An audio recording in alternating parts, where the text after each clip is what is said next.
એલાબામાના લુવન ટાઉનમાં આવેલા સ્ટોરમાં જોબ કરતા એક ગુજરાતીની ચોરી કરવાના આરોપમાં પોલીસ દ્વારા ધરપકડ કરવામાં આવી છે.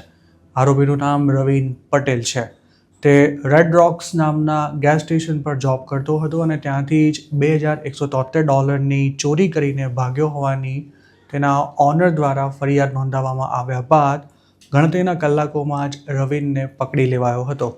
લુવન પોલીસ ડિપાર્ટમેન્ટના જણાવ્યા અનુસાર રવિન પટેલની જોર્જિયાના લિથુઆનિયાથી ધરપકડ કરવામાં આવી હતી. તે જે કાર લઈને ભાગ્યો હતો તે પણ મળી આવી છે. છેલ્લી માહિતી પ્રમાણે તે જોર્જિયા પોલીસની કસ્ટડીમાં હતો અને માર્ચ 26ની સ્થિતિએ તેને એલાબામા લાવવાની કાર્યવાહી ચાલુ હતી. પોલીસે એવું પણ જણાવ્યું હતું કે આરોપી સ્ટોરના ઓનરને સારી રીતે ઓળખતો હતો.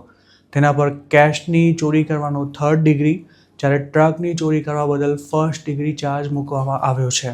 રવિન પટેલે માર્ચ 25ના રોજ મોડી રાતે કે પછી વહેલી સવારે સ્ટોરમાંથી કેશની ચોરી કરી હતી અને ત્યારબાદ તે ઓનરનો જ ટ્રક લઈને ભાગી ગયો હતો.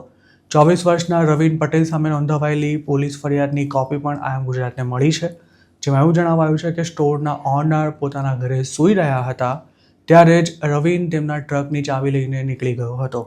તે ટ્રક ડ્રાઈવ કરીને રેડ રોક પહોંચ્યો હતો અને સ્ટોરની અંદર એન્ટર થયા બાદ કેશ રજિસ્ટર ખોલીને તેમાં પડેલી કેશ કાઢી લીધી હતી. તેની આ કરતૂત સ્ટોરમાં લાગેલા કેમેરામાં પણ કેપ્ચર થઈ હતી. ચોરીની જાણ થતાં જ તેના ઓનરે પોલીસે જાણ કર્યા પછી આરોપીને શોધવા માટે દોડાદોડ શરૂ થઈ હતી. તે જે ટ્રક લઈને ભાગ્યો હતો તે જોર્જિયામાં સ્પોટ થયો હોવાનું પણ પોલીસ રિપોર્ટમાં જણાવાયું છે. તેના ઓનરને એવી આશંકા હતી કે રવિન નોર્થ કેરોલાઇના તરફ ભાગ્યો છે, પણ થોડી મથામણ બાદ તેને જોર્જિયામાંથી જ પકડી લેવામાં આવ્યો હતો. રવિન પટેલ પર જે સ્ટોરમાંથી ચોરી કરવાનો આરોપ છે ત્યાં તે કેટલા સમયથી જોબ કરતો હતો તેમજ કયા સ્ટેટસ પર અમેરિકામાં રહેતો હતો તેની કોઈ વિગતો નથી મળી શકી. આ મામલે આઈ એમ ગુજરાતે સ્ટોરના ઓનરનો પણ સંપર્ક કરવા માટે પ્રયાસ કર્યો હતો. જો રવિન અમેરિકામાં ઇલીગલી રહેતો હશે કે પછી તેનું સ્ટેટસ નોન ઇમિગ્રન્ટ હશે તો આ કેસમાં તેને ડિપોર્ટ પણ કરી શકાય છે, કારણ કે તેણે કરેલી કથિત ચોરીનો વિડીયો પણ પોલીસ સાથે શેર કરવામાં આવ્યો છે અને સાથે જ તેણે ઓનરનો ટ્રક ચોર્યો હોવાનો પણ તેના પર આરોપ છે. તેમાં એલાબામાના કાયદા અનુસાર ગાડીની ચોરી કરવી ક્લાસ બી ફેલોની ક્રાઇમ છે, જેમાં ગુનો સાબિત થવા પર 2 થી 20 વર્ષની જેલની સજા અને $30,000 સુધીનો દંડ થઈ શકે છે. અમેરિકામાં એમ્પ્લોય દ્વારા બિઝનેસમાંથી ચોરી કરવામાં આવી હોય તેવી અનેક ઘટના છાશવારે બનતી રહે છે, પણ આવા કેસમાં પોલીસ ફરિયાદ પણ ભાગ્યે જ નોંધાતી હોય છે. ખાસ તો એમ્પ્લોયે કરેલી ચોરીના મજબૂત પુરાવા ન હોવાથી જો ફરિયાદ થાય તો પણ પોલીસ આરોપીને શોધવામાં કોઈ ખાસ રસ નથી બતાવતી. આ વાતને સારી રીતે જાણી ગયેલા કેટલાક હોશિયાર એમ્પ્લોય એક સાથે હાથ સાફ કરવાને બદલે ટુકડે ટુકડે ચોરી કરતા રહે છે અને જ્યારે તેઓ પકડાય ત્યારે ઓનર માટે પણ બધી ચોરીઓ પકડવી લગભગ અશક્ય બની જાય છે.